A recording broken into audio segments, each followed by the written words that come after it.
पूजा पाठ में जानते बारू जे का का लागेला आज में गेला राती सब जानता है दिया ढक्कन गाई ऐसे ना चलता जाके बताओ पैसा लेने बारू है थोड़ी ना सुनी है दिया लगी है पिया दिया लगी औरी ढक्कनिया लगी हो पिया काला साग के पानिया पा मैया जी के लाला की चननिया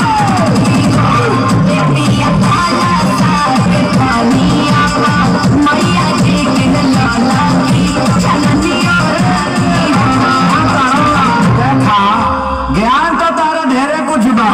लेकिन पहले के पूजा में आजकल के पूजा में बड़ा अंतर हो गई बा। पहले के लोग पूजा करे मंदिर जाता लो लेकिन आजकल के लड़की मंदिर के गेट पर सैंडल पहन के कहते सुन हेलो दुर्गा माँ आवरी का